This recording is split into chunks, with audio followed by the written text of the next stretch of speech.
Hare Krishna. We welcome all the wonderful Vaishnavas and Vaishnavis for this session 42 of Sri Bhagavatamrita.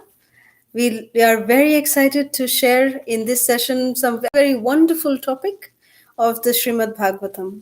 So thank you all so much for joining us today. Om Namo Bhagavate Vasudevaya. Om Namo Bhagavate Vasudevaya.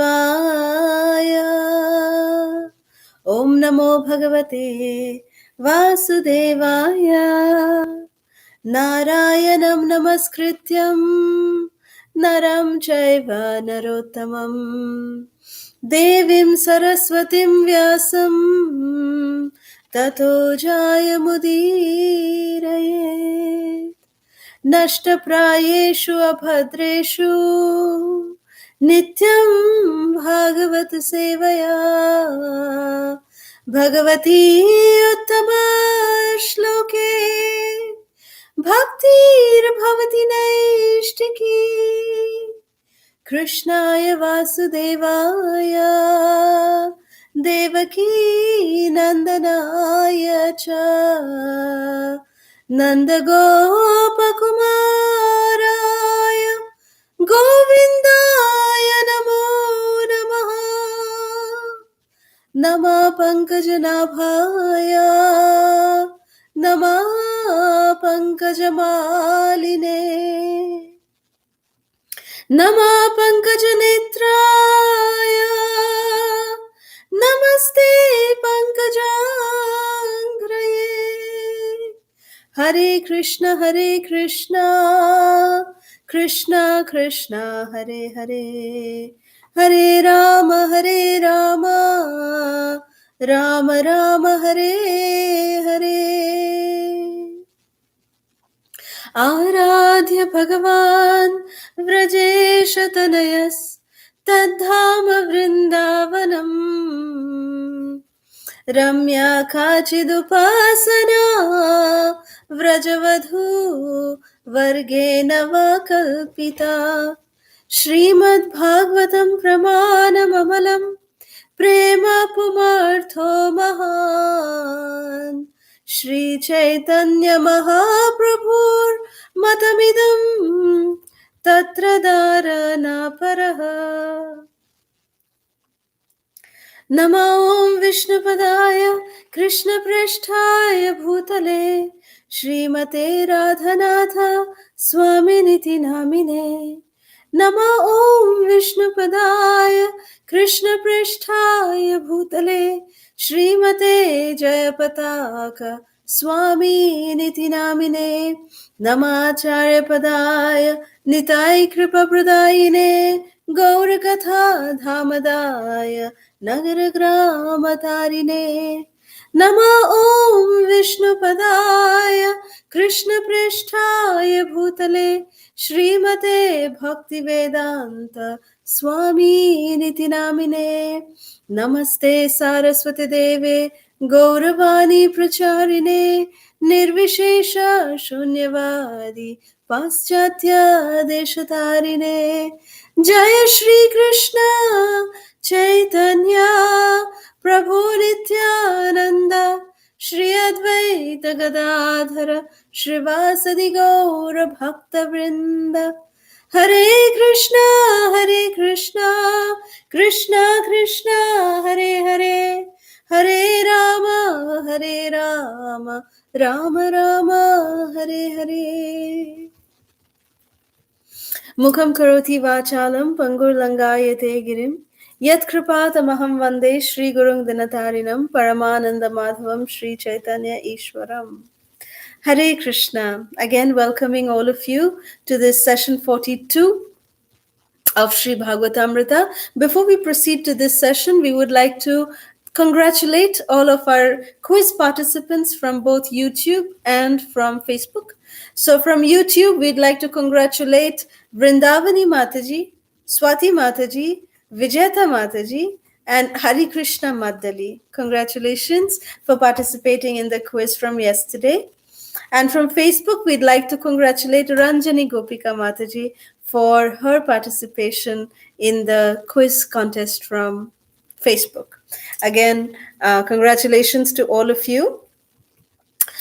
So today we are starting Canto 8. Canto 8 is entitled Withdrawal of the Cosmic Creations. Each canto has a beautiful name. So this canto is called Withdrawal of the Cosmic Creations. And today we will cover from chapters 1 to 4. And the first chapter in this canto 8 is entitled The Manus, Administrators of the Universe. So this 8th canto, if you may remember that the Srimad Bhagavatam is the personification of Krishna. So we started from the two lotus feet. We are moving upwards. We finished the 7th canto, which is one of the arms of Krishna. And this 8th canto is the other arm of Krishna. So 7th and 8th cantos are the two arms of Krishna. So, so this 8th canto is the Lord's arms. Now, if you read the first page on this 8th canto, this first chapter, whenever I read this page, I get very emotional because Srila Prabhupada, he is making a very personal statement in the beginning of this canto. Srila Prabhupada, it always drenches my eyes whenever I read this introduction. Srila Prabhupada is saying, first of all, let me offer my humble, respectful obeisances unto the lotus feet of my spiritual master, His Divine Grace, Sri Srimad Bhakti Siddhanta Saraswati Goswami Prabhupada. Sometime in the year 1935, when His Divine Grace was staying at Radha Kund, I went to see him from Bombay. At that time, he gave me many important instructions in regard to constructing temples and publishing books. He personally told me that publishing books is more important than constructing temples. Of course, those same instructions remained within my mind for many years. In 1944, I began publishing my Back to Godhead. And when I retired from family life in 1958, I began publishing Srimad Bhagavatam in Hindi.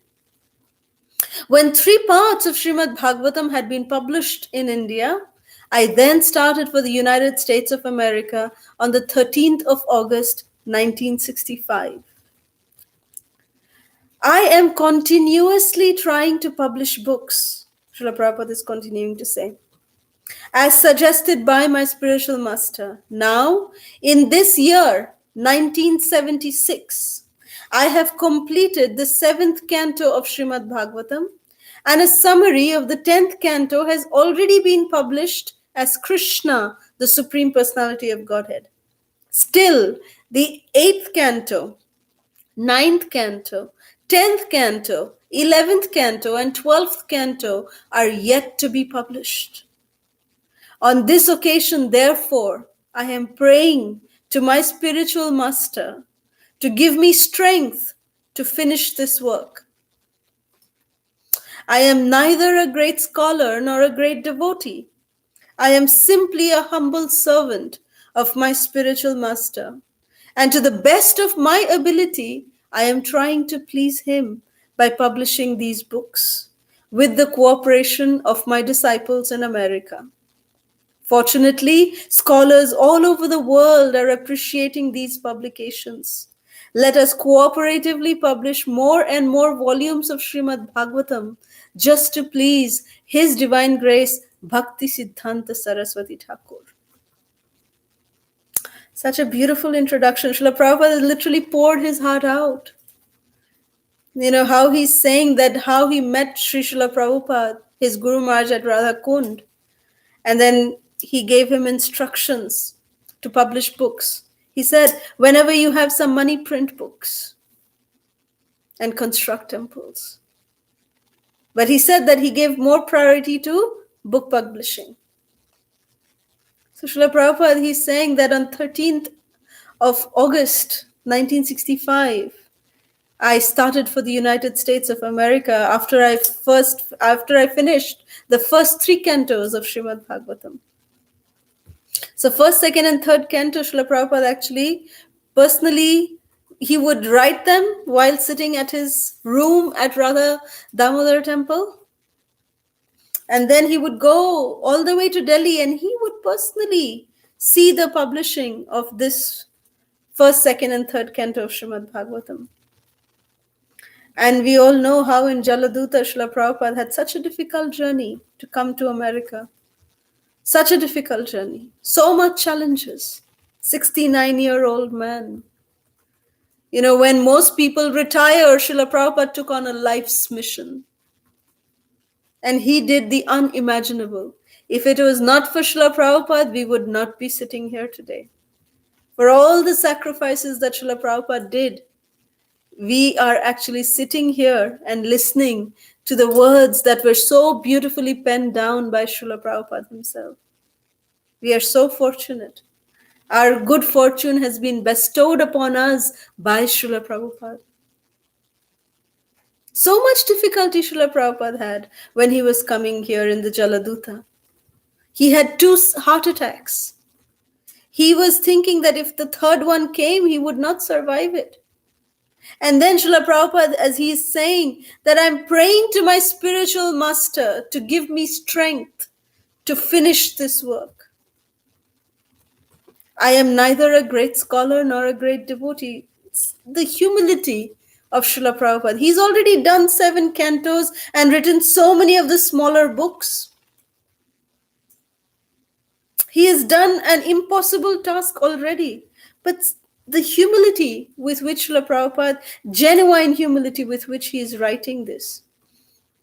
He means every word, every alphabet, every syllable that is written here. Because this was the mood even when Srila Prabhupada was just docking on the port of Boston from the Jaladuta, when he looked upon Boston's bleak and dirty skyline from the ship, on board the ship Jaladuta, Srila Prabhupada wrote this beautiful poem, Markine Bhagavad Dharma. And there in the last few verses, Srila Prabhupada is saying exactly this statement. He's saying, Bhakti nai, Ved nai, Name Shudhu Boro, Bhakti Vedanto Nam, Ebe Sharthak Karo. He's saying that I'm not a great scholar. I don't have even devotion, no bhakti, no Vedanta. I don't have any knowledge. I'm not a scholar. But you have given me the name Bhakti Vedanta. So now it is your duty, my Lord. Please allow me to fulfill the mission of my spiritual master, the instructions of my Guru Maharaj. And he says that I'm just a wooden puppet in your hands. You just make me dance. Just make me dance.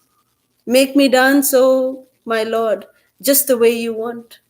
You may make my words suitable for their understanding. How Srila Prabhupada really prayed like this. That Srila Prabhupada, in fact, it was said by so many disciples later on during the years that whenever Srila Prabhupada once was talking about Sanatana Goswami, Srila Prabhupada, he has a very strong Bengali accent.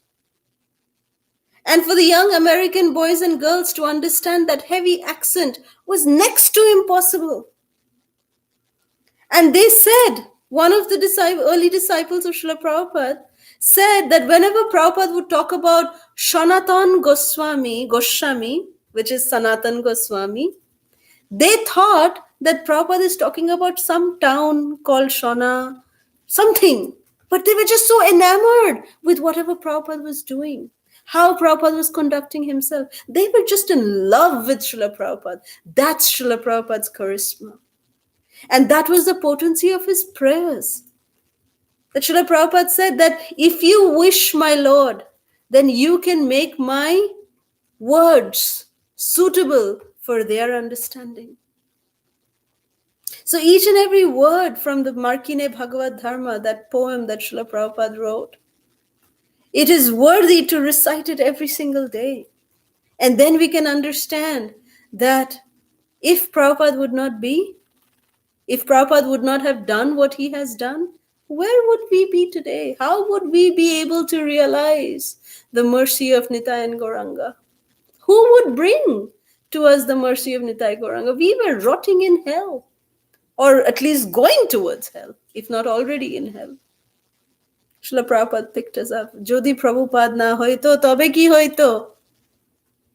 Srila Jayapataka Maharaj wrote so beautifully that if it was not for Srila Prabhupada, where would we be? So this is what Srila Prabhupada has given us. So every word that we read from Srila Prabhupada, we are actually trying to understand that this Srila Prabhupada has given his life for us.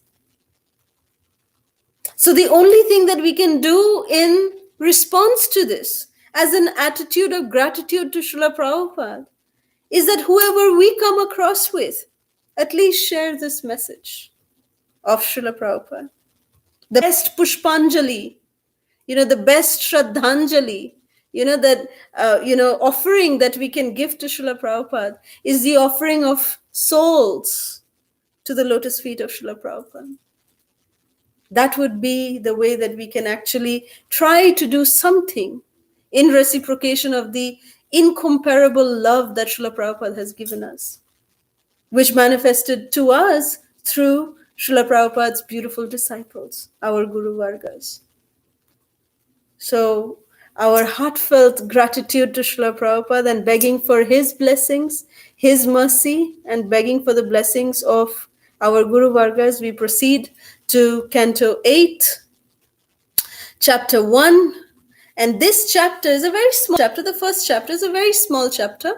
And this chapter has a description of the different Manus, especially the 4 Manus, namely Swayambhuva Manu, Swarochisha Manu, Uttama Manu, and Tamasa Manu. These are the 4 Manus that have been described in this particular chapter. And their descendants have been talked about, so different descendants, who got married to whom, what sons did they beget. So all of those details in a matter of a few verses has been explained in this chapter, the first chapter. This brings us to chapter 2, which is entitled The Elephant Gajendra's Crisis. So the second, third, and the fourth chapters of this canto describe how the Supreme Lord, during the reign of the 4th Manu, the 4th Manu is Tamasa Manu, that was the 4th Manu. So during the reign of the Tamasa Manu, the Supreme Lord gave protection to the king of the elephants, as described in the second chapter, when the king of the elephants, along with his female elephants, was enjoying in the water. A crocodile suddenly attacked him, and the elephants surrendered to the lotus feet of the Supreme Personality of Godhead for protection. So it is described here in this chapter that in the midst of the ocean of milk, there is a very high and beautiful mountain that has an altitude of 80,000 miles. And this mountain is called as Trikuta because it has 3 peaks, Trikuta mountain. And in one of the valleys of the Trikuta mountain, there is a very beautiful garden, which is called as Ritumat, which was constructed by Lord Varuna himself, the god of water, constructed this Ritumat garden. And in that area, there was a very beautiful lake. And once the chief of the elephants, along with female elephants, went to enjoy bathing in that lake, and they disturbed the inhabitants of the water. You can imagine big elephants coming into the lake will obviously disturb the residents of the water. And because of this, the chief crocodile in that water, who was very powerful, immediately attacked the elephant's leg. Thus there ensued a great fight between the elephant and the crocodile. And guess for how long this fight went on. It is described in text 27 of this chapter that this fight continued for 1,000 years. Text 30 goes on to say that neither the elephant nor the crocodile died in this process of 1,000 years. But since they were in the water, the elephant gradually became weak, whereas the power of the crocodile increased more and more. Thus, the crocodile became more and more encouraged, and the elephant became more and more weaker. So, Srila Prabhupada says in the purport to this particular verse, he says that we can take a lesson from this particular incident, that in our fight with Maya, because Srila Prabhupada is explaining that when we take to Krishna consciousness, it is declaring a war against Maya. So Srila Prabhupada is saying that in this war against Maya, we should not be in a position in which our strength, our enthusiasm, and senses will be unable to fight vigorously. Our Krishna consciousness movement has actually declared war against Maya, in which all the living entities are rotting in a false understanding of civilization. The soldiers in this Krishna consciousness movement must always possess physical strength, enthusiasm, and sensual power. How? By chanting the holy names. Hare Krishna, Krishna Krishna, Hare Hare, Hare Rama, Rama Rama, Hare Hare. And Srila Prabhupada says, chanting in the association of devotees, engaging in devotional service to Krishna in the association of devotees. That is the way we can, strengthen ourselves. We can keep ourselves enthused so that we don't slacken in this war against Maya. Srila Prabhupada is very, very beautifully bringing in this analogy. So then the elephant, being helpless and seeing that there is no other way for his protection, he sought shelter at the lotus feet of the Supreme Personality of Godhead. In fact, in Gajendra prayers, Gajendra is saying that I do not know who the Supreme Personality of Godhead is. Whoever is that Supreme Personality, O Supreme Person, please come and protect me. That is the prayer of Gajendra. So this brings us to chapter 3, which is entitled Gajendra's Prayers of Surrender. Text 1. Sri Shukadev Goswami continued, thereafter, the king of the elephants, Gajendra, fixed his mind in his heart with perfect intelligence and chanted a mantra which he had learned in his previous birth as Indradyumna and which he remembered by the grace of Krishna. So here, Srila Prabhupada, he's saying that, of course, what is the exact history of this Indradyumna Maharaj, who was Gajendra in his previous life will be revealed. So please have some patience. But what we need to understand here in this verse is that what is the promise of Krishna in the Bhagavad Gita? Krishna says, Neha Bikramana Soasti. Pratyavayorna vidyate swalpam apyasya dharmasya trayate mahato bhayat. And Krishna also says, from me comes remembrance, intelligence, and forgetfulness. And I give the remembrance at the right time. So here, Gajendra, when he was feeling so helpless, in that helpless condition, Krishna in his heart, as Paramatma, immediately reminded Gajendra that he was Indradyumna Maharaj in his previous life. And he immediately remembered the prayers that as Indradyumna, he would speak to Lord Krishna. So then he started reciting all those prayers. From text 2 to text 29 are the most famous, the most celebrated, and the loving prayers of Gajendra, which is very, very famously called as the Gajendra Moksha prayers. So we will just recite one verse from this Gajendra Moksha. It is text 2.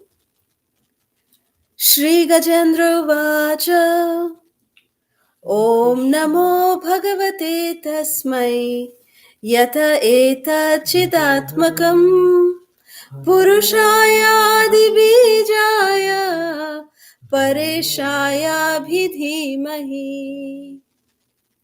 Which means, the king of the elephants, Gajendra, said, I offer my respectful obeisances unto the Supreme Person Vasudeva. Because of him, this material body acts due to the presence of spirit, and he is therefore the root cause of everyone. He is worshipable for such exalted persons as Brahma and Shiva, and he has entered the heart of every living being. Let me meditate upon him.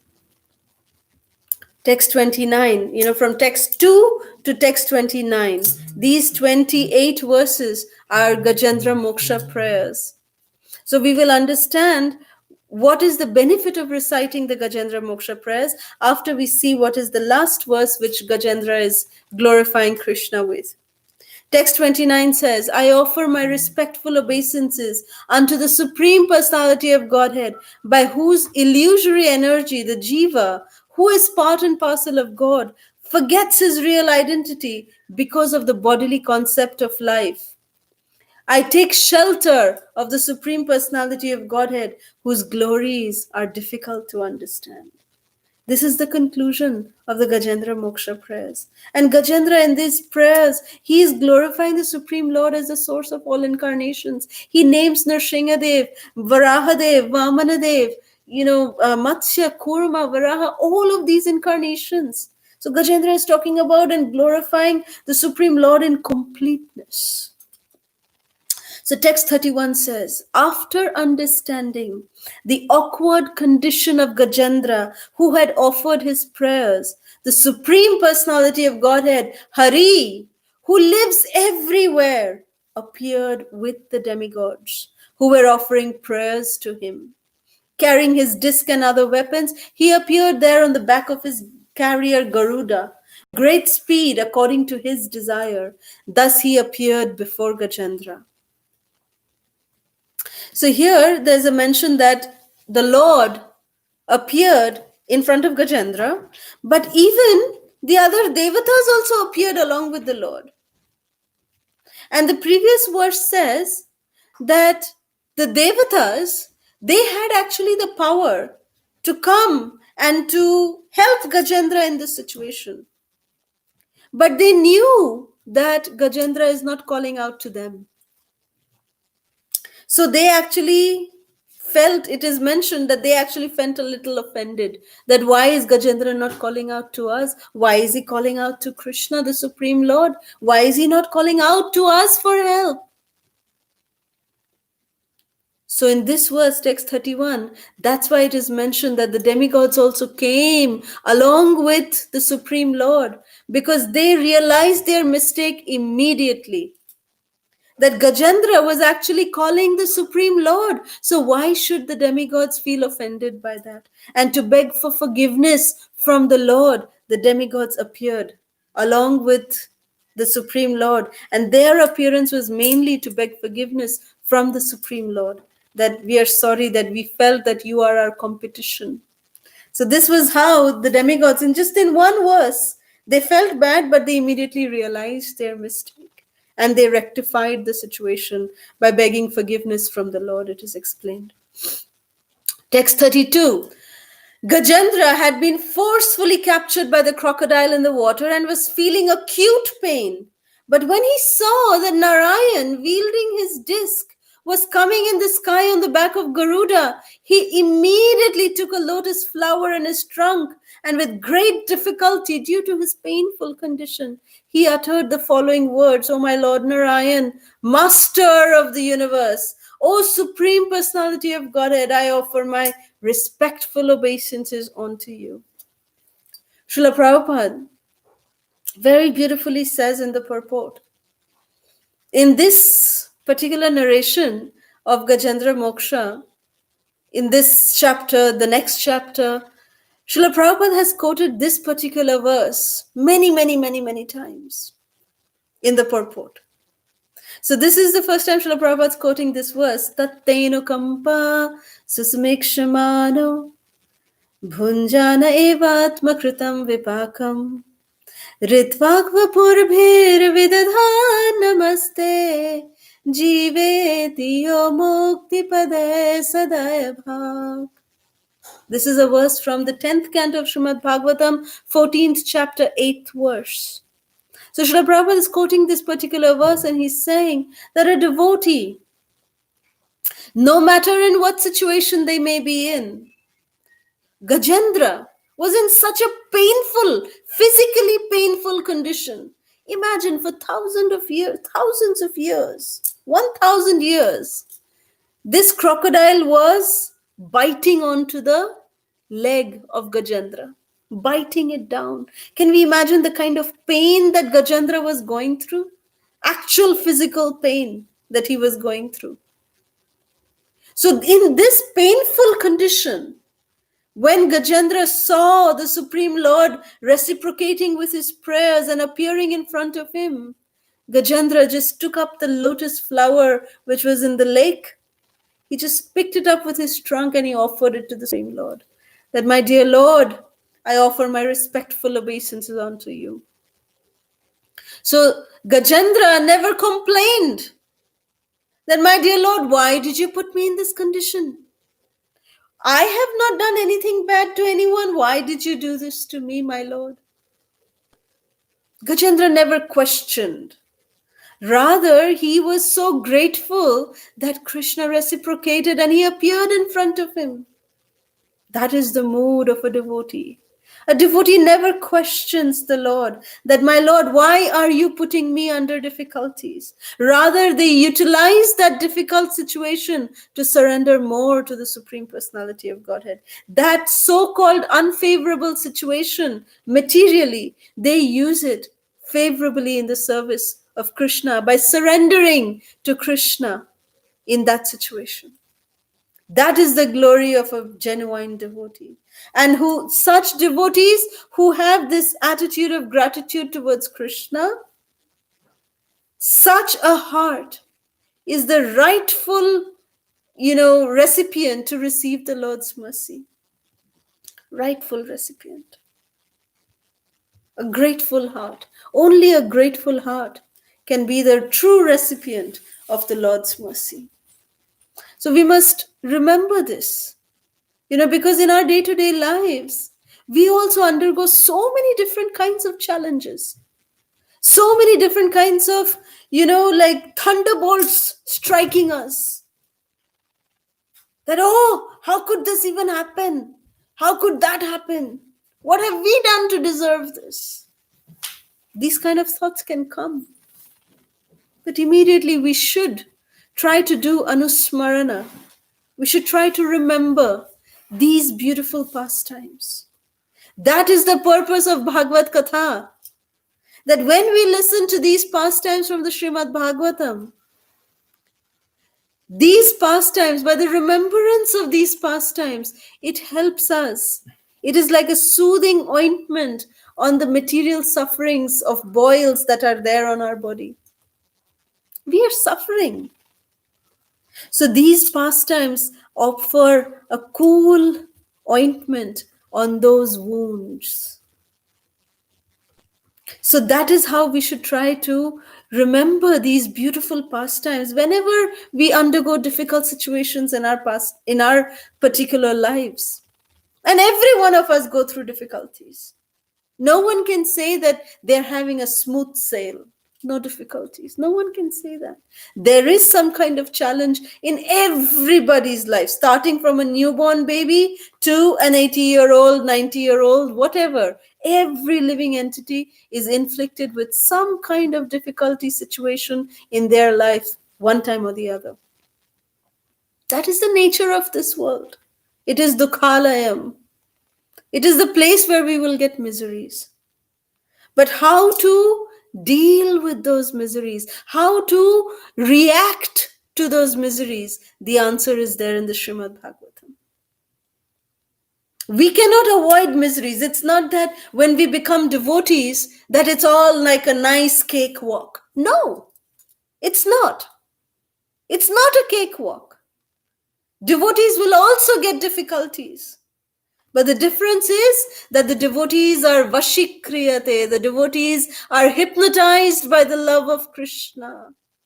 So even so-called difficult situations, they smile their way through it because they know that Krishna will always protect. Avashya rakhive Krishna ei vishwas. They have that faith in Krishna, they have the faith in the representative of Krishna, who is the spiritual master. So devotees, this is how they respond. They react to difficult situations. It doesn't loosen their, enthusiasm. It doesn't dampen it. But rather in difficult situations, they become more enthusiastic. Srila Prabhupada, whenever, devotees one time, they came running to Srila Prabhupada. Oh, Prabhupada, look, the headlines. We have, people are criticizing that we can't go distributing books. We are criticized that we are distributing and torturing people and harassing people in the airports, giving them books. This is the kind of news that's here. But when Prabhupada saw that, Prabhupada's eyes started sparkling and he had a beautiful smile on his face. And devotees were shocked. This is bad news, Prabhupada. And Prabhupada said, this is the best news that could ever be. Look at this. We've made the newspapers. ISKCON is mentioned here. The Hare Krishnas are mentioned here. So Srila Prabhupada took this as a good news. That at least people are reading Hare Krishna. That is good. That is the mood of how we should respond. Prabhupada taught by his own example how to respond to negative situations, seeing everything as coming from Krishna. So here we see in Gajendra's pastime that how he responded, even though in that painful situation, when we have a slight fever, the first thing to go out the door is the chanting of the Hare Krishna. Oh, I have fever, I have a headache, I can't chant. That's not an excuse. That is not an excuse for not chanting. In fact, if we start chanting, if we keep chanting, Krishna will take care. So we must see that in every situation of our life, we are able to seek shelter of the holy names. We are able to seek shelter of Krishna. We are able to seek shelter of the lotus feet of the spiritual master. So that is the teachings of this Gajendra's pastime. This chapter 3 concludes by saying, text 33 says, therefore, seeing Gajendra in such an aggrieved position, the unborn Supreme Personality of Godhead Hari immediately got down from the back of Garuda by his causeless mercy and pulled the king of elephants along with the crocodile out of the water. Then in the presence of all the demigods who were looking on, the Lord severed the crocodile's mouth from its body with his Sudarshan Chakra. In this way, he saved Gajendra, the king of the elephants. So we can see how the Supreme Lord, you see what he did? What Lord Narayan actually did? He got down from Garuda.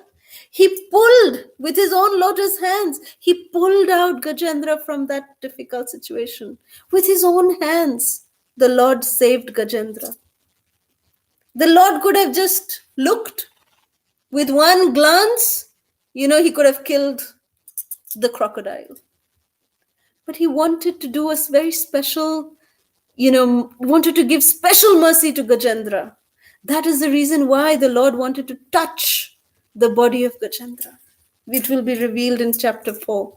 Then why did the Lord personally use his lotus hands to pull out Gajendra from the water? How merciful Krishna is, how beautifully Krishna reciprocates with the devotees and always comes at the right time to protect his devotees. That is Krishna. So chapter 4, Gajendra returns to the spiritual world, is the title of this chapter. Text 1 says, Sri Shukadev Goswami said, when the Lord delivered Gajendra, king of the elephants, all the demigods, the sages and the Gandharvas, headed by Lord Brahma and Shiva, praised this activity of the Supreme Personality of Godhead and showered flowers upon both the Lord and Gajendra. You see, the demigods, they had felt offended. So they had to now not only beg forgiveness from Krishna, but they also had to please Gajendra. So therefore, they were also worshipping Gajendra. That because of this heartfelt prayers of Gajendra, that Krishna had made his appearance. The Supreme Lord made his appearance. So the Devatas were so grateful that because of you, our dear Gajendra, we are able to have darshan of the Supreme Personality of Godhead. So that's why they showered flowers as a token of begging forgiveness from Gajendra also, and, honored him and respected him in this way. Text 3 and 4 says, the best of the Gandharvas. Now Shukadev Goswami is giving a history of who the crocodile was. So the best of the Gandharvas, King Huhu, very cute name. So King Huhu, having been cursed by Devala Muni, had become a crocodile. Now, having been delivered by the Supreme Personality of Godhead, he assumed a very beautiful form as a Gandharva. And understanding by whose mercy this had happened, he immediately offered his respectful obeisances with his head and began chanting prayers just suitable for the Transcendental Lord, the Supreme Eternal, who is worshipped by the choicest of verses. So, this King Huhu, who was actually a Gandharva in his previous life, he was cursed by this sage called Devala. Devala is mentioned in the Bhagavad Gita. It said that sages headed by Devala, Asita, Vyasa, Narada. So this Devala Muni is glorified here that he cursed this King Huhu because he was actually, it's mentioned that this King Huhu was enjoying with a few apsaras in some lake. And then this Devala Rishi, he was performing tapasya in the lake, and he went underwater and he pulled on the leg of this Devala Rishi. And Devala Rishi was very upset, and he said, now you have acted like a jalchar, means like a resident of the water, so therefore I curse you to become a crocodile. And he immediately begged for forgiveness, that please don't do this, please forgive me. So any curse that comes from a devotee is also meant as a blessing. So then Devala Muni immediately said that, yes, you will be delivered by the killing of the Sudarshan Chakra from the Supreme Personality of Godhead himself. So it can be assumed that, or can be thought of that, this Gandharva, why did he get his, after he was delivered and killed by the Sudarshan Chakra, why did he go back to the Gandharva Loka as a Gandharva? Why did he not go to the Brahma Jyoti? Well, after his life as the Gandharva, the next birth, it is mentioned that he went back to the spiritual world, to the Brahma Jyoti effulgence. So just a point to note over there, text 6 is mentioning that because Gajendra, the king of the elephants, had been touched directly by the hands of the Supreme Personality of Godhead, he was immediately freed of all material ignorance and bondage. Thus he received the mukti called as Swarupya Mukti, in which he achieved the same bodily features as the Lord, being dressed in yellow garments and possessing 4 hands. So Gajendra got Swarupya Mukti. Text 7 says, this Gajendra had formerly been a Vaishnava and the king of the country known as Pandya, which is in the province of Dravida, which is in South India. And his previous life, he was known as Maharaj Indradyumna. Text 8, Maharaj Indradyumna retired from family life and he went to the Malaya hills where he had a small cottage for his ashram, and he wore matted locks on his hair and always engaged in different austerities. And once, while observing a vow of silence, he was fully engaged in the worship of the Lord and absorbed in the ecstasy of ecstasy of love of Godhead. Text 9 goes on to explain that while Maharaj Indradyumna was engaged in ecstatic meditation, maintaining Mauna Vrata, worshipping the Supreme Personality of Godhead, The great sage Agastya Muni arrived there, surrounded by his disciples. When the Muni saw that Maharaj Indradyumna, who was sitting in a secluded place, remained silent and did not follow the etiquette of offering him a reception, he was very angry. Now, Maharaj Indradyumna, he actually had his eyes closed and he was in this deep meditation. So he did not even see Agastya Muni coming over there. So there was no fault on the side of Indradyumna Maharaj. But text 10 says, Agastya Muni then spoke this curse against the king. He said, "This king Indradyumna is not at all gentle. Being low and uneducated, he has insulted a Brahmana. May he therefore enter the region of darkness and receive the dull, dumb body of an elephant." So dumb body of an elephant. The reason why that is said is because elephant has such a big body, but their brain matter, Prabhupada explains, is very small. They're very dumb. So Agastya Muni cursed Maharaj Indradyumna in this way. So text 11 and 12 says, Shukadev Goswami is continuing to say that, "My dear king, after Agastya Muni had thus cursed King Indradyumna, the Muni left that place along with his disciples. And since the king was a devotee, he accepted Agastya Muni's curse as welcome because it was the desire of the Supreme Personality of Godhead. Therefore, although in his next life he got the body of an elephant, because of devotional service, he remembered how to worship and offer prayers to the Lord." Again, in the purport of this verse, Srila Prabhupada quotes the beautiful verse from the 10th Canto of Srimad Bhagavatam, 14th chapter, verse 8. Tatena kamba susumekshamana bhunjana evatmakritam vipakam ritvakvapurabhir vidadhan namaste Jiveti yo mukti pade sadaya bha. So Srila Prabhupada says in the purport that a devotee regards any reverses in life as a blessing of the Supreme Personality of Godhead. Therefore, instead of being agitated by such reverses, he continues his activities of devotional service. And Krishna takes care of him and enables him to be promoted to the spiritual world, to Godhead. If a devotee has to suffer the reactions of his past misdeeds, the Supreme Lord arranges for him to be given only a token of those reactions. And very soon he is freed from all the reactions of material contamination. One should therefore adhere to devotional service, and the Lord himself will very soon see to one's promotion to the spiritual world. What a powerful statement Prabhupada's making here.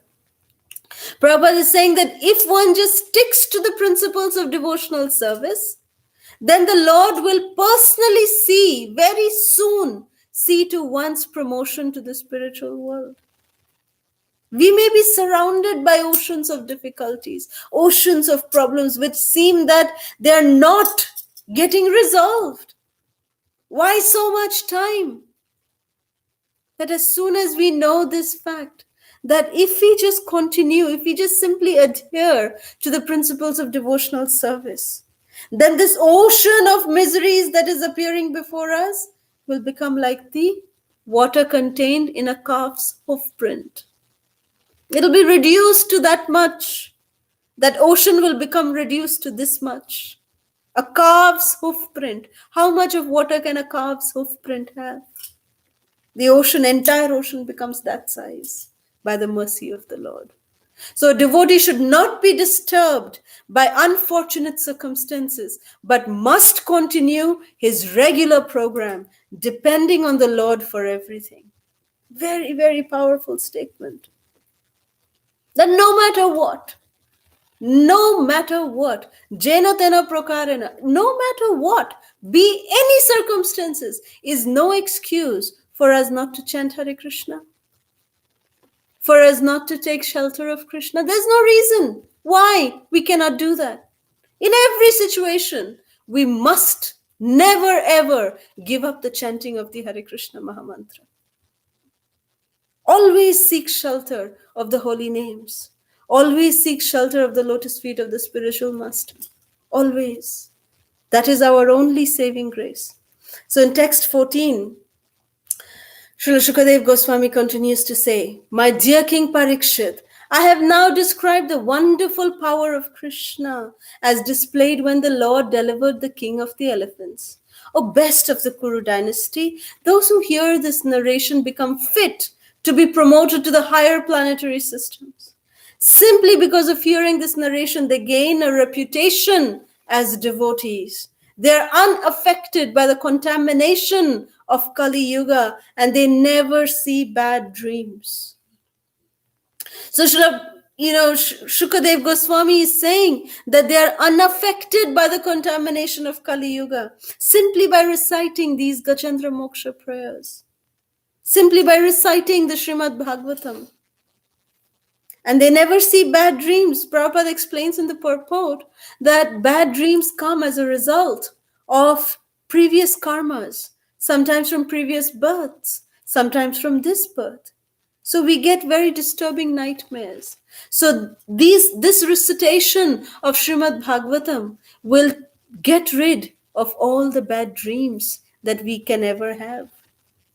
Then Krishna will start manifesting in his dream to us. Text 15.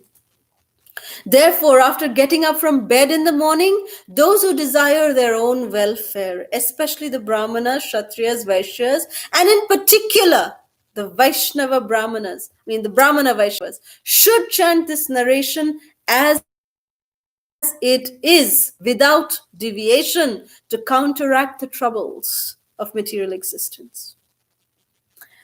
Text 25. My dear devotee, unto those who rise from bed at the end of the night and offer me the prayers offered by you, I give an eternal residence in the spiritual world at the end of their lives. This is what the Supreme Personality of Godhead himself is declaring in this text 25. He himself is talking to Gajendra.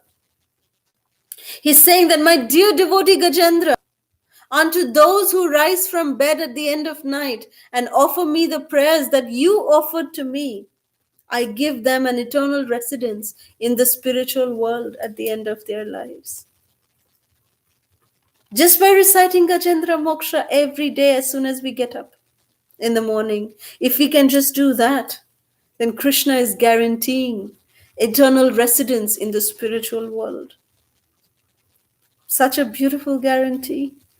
Text 26, which is the last verse of this chapter, Shukadev Goswami continued, after giving this instruction, the Lord, who is known as Rishikesha, bugled with his Panchajanya conch shell, in this way pleasing all the demigods headed by Lord Brahma. Then he mounted on the back of his carrier Garuda. This ends this chapter, Gajendra Moksha. So if we want these prayers to have effect upon us with faith, with devotion, with love, if we just recite these verses from text 2 to text 28, that brings us all perfection. Krishna guarantees all perfection to such devotees, sincere devotees. Krishna gives that guarantee. So with this, we come to the end of the session. If there's any questions, comments, or reflections, we can take that now. So let me see if there's any questions. Okay. Keshavi, did this Gajendra pastime happen on this earth planet? As is said, it happened in the ocean of milk. Remember when we were talking about Jambudvipa? We were saying that the Jambudvipa is surrounded by different kinds of oceans. So this is talking about parallel universes that exist simultaneously along with our 14 planetary systems.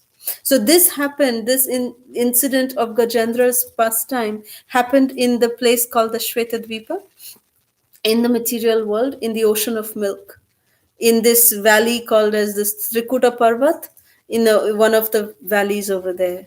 So this happened in the area of the Jambudweep area, where this ocean of milk is there as one of the oceans, one of the many 7 oceans that are there surrounding Jambudweep. So I hope that answers your question, Keshavi. Thank you very much for that question.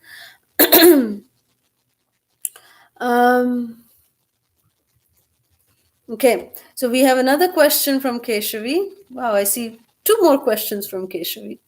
Why do we see that demigods get puffed up and commit offenses, and yet we are to understand that the demigods are pure devotees of Krishna? Well, the demigods are pure devotees, but with, material desires. So therefore, they cannot really be called as pure devotees. They are Vaishnavas, no doubt about that.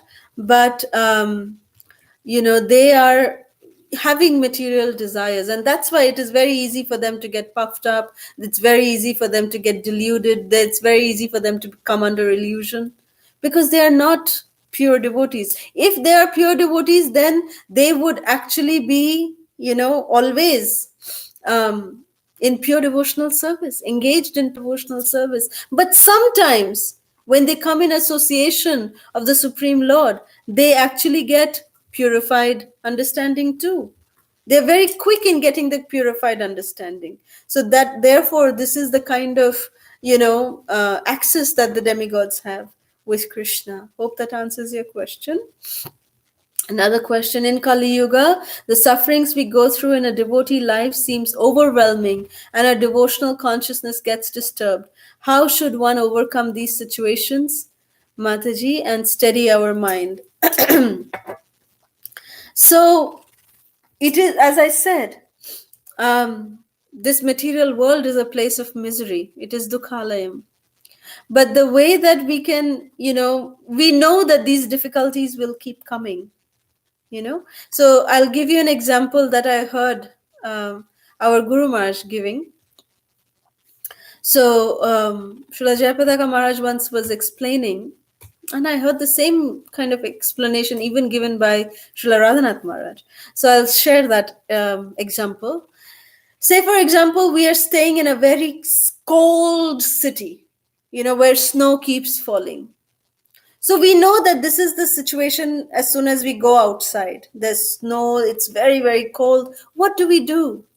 What kind of precaution do we take to save ourselves from that kind of severe weather? We, put on our jacket, we put on our, gloves, we put on our cap, we put on, big, big boots, right? We do take up all these, we take, like maybe 2-3 coats so that we don't freeze. We probably wear, even now we'll probably wear masks, right? So all of this we will do because we need to take proper precaution so that we are remaining safe and protected even when we step out into that cold weather. So now imagine that, yes, today I wore the nice jacket, I covered myself with all woolen warm clothes, and I went out, I was protected. So because I went out protected today, does that guarantee that tomorrow if I wear nothing and go out, that I'll be still protected? No. We have to wear this kind of warm garments every single time that we go out. So the answer to your question is that difficult situations will always come.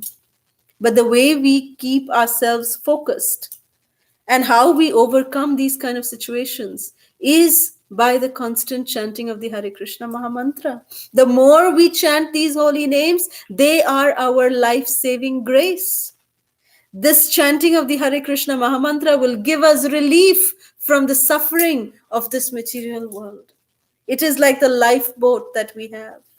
The tire, the tube that is going around us. This is the one, this Hare Krishna Mahamantra is the one that is like that life savior for us. So the more we seek shelter of the Supreme Lord, by seeking shelter of the holy names, by seeking shelter in the instructions of the spiritual master, the more we will be able to be better equipped to deal with the difficulties in this material world. So I hope this answers your question.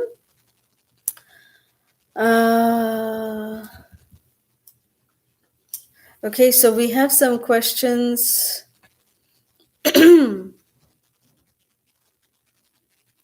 So we have a question from Facebook from Shamala Gopika Mataji. Gandharva is above level, so their consciousness in serving Lord is also greater. So in that condition, why who got impersonal liberation, which Prabhupada used to say it's spiritual suicide? Could you please help to clarify? Well, it is said that those who are killed by Krishna, they get merged into the impersonal Brahmajyoti of Krishna.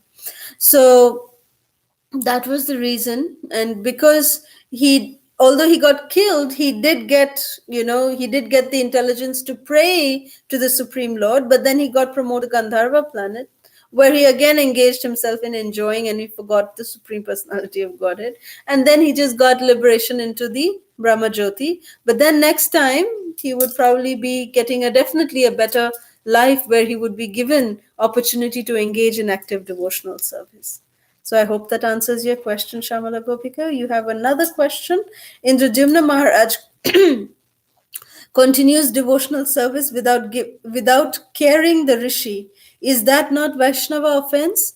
For Vaishnava offense, Krishna will not forgive us. So how we can understand this situation? You see, Indradyumna Maharaj did not do it knowingly. He did not offend the Rishi, Agastya Rishi, knowingly. He had his eyes closed. He didn't even know that the Rishi had gotten offended. He didn't know that. So therefore, unknowingly committing the offense, has the benefit of the mercy coming from Krishna. If we knowingly offend a devotee, then Krishna withdraws the mercy. But if we unknowingly commit offense to a devotee, then the devotee may have, felt bad, but Krishna still has his protection, because in our heart, we have unknowingly committed that offense. And that pastime of Rupa Goswami is also a proof to this. That Rupa Goswami was sitting in meditation and he was chanting the holy names. And when Rupa Goswami would chant his Naam, chanting the holy names, was so pure that the Roop, Gun, and the Leela of the Lord would manifest in front of him. So Rupa Goswami was meditating on the holy names. He was listening to the chanting of the holy names, but he was actually participating in one of the Leelas of the Supreme Lord. So the Leela that was manifesting to Rupa Goswami at that very moment, that day, was that Srimati Radharani had gone to collect flowers for Krishna. And these Kadamba trees are really, really huge trees. So Radharani was trying to reach out to one of the Kadamba flowers, which was very high, in one of the highest branch. So then she was not able to reach. She was jumping. She was not able to reach. So Krishna, he came and stood on that branch. And because Krishna came and stood on that branch came down by the weight of Krishna. And Srimati Radharani was able to take the flowers from that branch. So Krishna, in order to do some teasing with Srimati Radharani, he actually disappeared. As soon as Radharani was holding to one of the flowers, he disappeared from that branch. And as soon as Krishna disappeared from the branch, Srimati Radharani's feather light, she was holding on to that Kadamba flower and she was elevated in mid-air. So when she was elevated to mid-air, she was like hanging, holding that Kadamba flower. And all the Sakhis and the Sakhas, everyone started laughing. And Rupa Goswami, who was witnessing this pastime, he started laughing. And at that very moment, there was a sadhu in Vrindavan who was walking by. And that sadhu had a little, he was handicapped. So he used to walk, like limping, he would walk. So when he was limping and walking, and at that very moment, Rupa Goswami started laughing. He was laughing loudly. This sadhu mistook that Rupa Goswami is laughing at me. And he took offense. And because immediately that Leela was disappeared from the vision of Rupa Goswami. That Leela immediately disappeared. And then he went to Sanatan Goswami. Rupa Goswami went to Sanatan Goswami, his elder brother, that why did this vision go away? What happened? So then Sanatan said that, oh, maybe Rupa, you may have offended a devotee, no, unknowingly. That's why, the Leela is not manifesting to you. So do one thing, to find out who you may have offended, offer a feast to entire Vrindavan, to all the sadhus. Who doesn't come, that person you have offended. So you can go and beg forgiveness. Rupa Goswami did that. And this sadhu, for sure, he didn't come. Rupa Goswami went and offered obeisances to this sadhu and said, Maharaj, did I offend you in any way? Please forgive me. And that sadhu, he said, oh Rupa, I thought that you were laughing at me. And then Rupa Goswami explained, no Maharaj, I was not laughing at you. This is what had happened. And then they both, after hearing this explanation, they both embraced each other, and that's how this Leela ended. But this goes on to say that, when offenses are committed unknowingly, the reaction is not that severe, So that is why Indradyumna Maharaj also took that curse very gratefully. Prabhupada mentions, it is, in fact, Shukadev Goswami mentions that if he wanted, Indradyumna Maharaj could have counteracted that curse immediately. With the power of his own sadhana, he could have counteracted the curse. But he accepted it out of his humility and out of respect to Agastya Muni. This is the sign of a Vaishnava. So I hope this answers your question. Okay. Meena Mataji, Hare Krishna. Mataji, why lotus flower is so much insisted in glorifying the Supreme Lord? Is there any reason behind that? Yes. The lotus, because, there are many reasons, of course, why the lotus is glorified. The main reason, Srila Prabhupada said, is that we see the lotus growing. It grows in filthy places. But, the filthy waters are not able to touch the lotus. It is above that filth, and it is pure, and it is so beautiful and fragrant. The muddy waters of where it is growing doesn't affect the lotus. So similarly, when the Supreme Personality of Godhead, he may be appearing in this world also as a common man, but Krishna is not affected by anything material. He's always transcendental. So that's why he's compared to a lotus.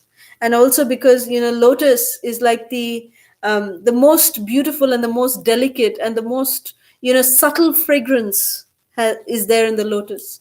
So that's how Krishna is as delicate as that lotus flower. That's why Krishna is always compared to the lotus. I hope that answers your question. Raji Mataji, if demigods have material desire and we also have material desire, how come they become pure Vaishnava, and how they are getting purified very soon, then why we are not getting purified very soon? Well, because the demigods, they are at a higher level, as I said, they are Vaishnavas. They may not be pure Vaishnavas, pure devotees, but they are devotees.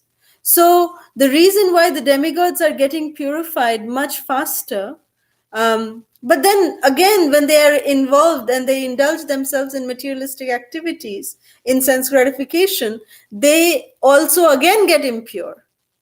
So as soon as they get purified, they also get impurified also. They get impure too. So with demigods, that is the equation, they get purified, impurified very, very soon. But with us as human beings, when we get purified, we can, at least make it lasting. For us, the effect can be lasting. We can choose to make this effect lasting, not like that of the demigods. So that is a difference. So we can choose to do that in the body of a human being. So I hope that answers your question, Raji Mataji. What happened to the crocodile? Any liberation as he's seen the Lord? Yes, we just mentioned that he did go back to the Brahmajyoti effulgence of the Lord. After, continuing his birth as the Gandharva in the Gandharva Loka, he was then promoted to the Brahmajyoti effulgence of the Lord. Thank you very much. So before we end the session, we will also tell you the quiz for today's session. We have 8 questions. What was the name of the poem Srila Prabhupada wrote on the Jaladuta? Second, what is the name of the 4th Manu? Third, who was Gajendra in his previous life? Fourth, which sage cursed Gajendra in his previous life? Fifth, who was the crocodile in his previous life? Sixth, which sage cursed the crocodile in his previous birth? Seventh, what kind of mukti did Gajendra receive? Eighth, what is the benediction offered to those who rise from bed at end of night and offer Gajendra prayers? So these are your quiz questions. We look forward to your association again tomorrow with further beautiful, beautiful narrations by Prabhu tomorrow. So please stay tuned. We look forward to your association. Thank you very much. Srila Prabhupada ki jai. ISKCON Vartaman Guru Rind ki jai. Jai Nitai Gaur Sitanath Premanande. Hari Hari Hari Bol. Thank you very much. Hare Krishna.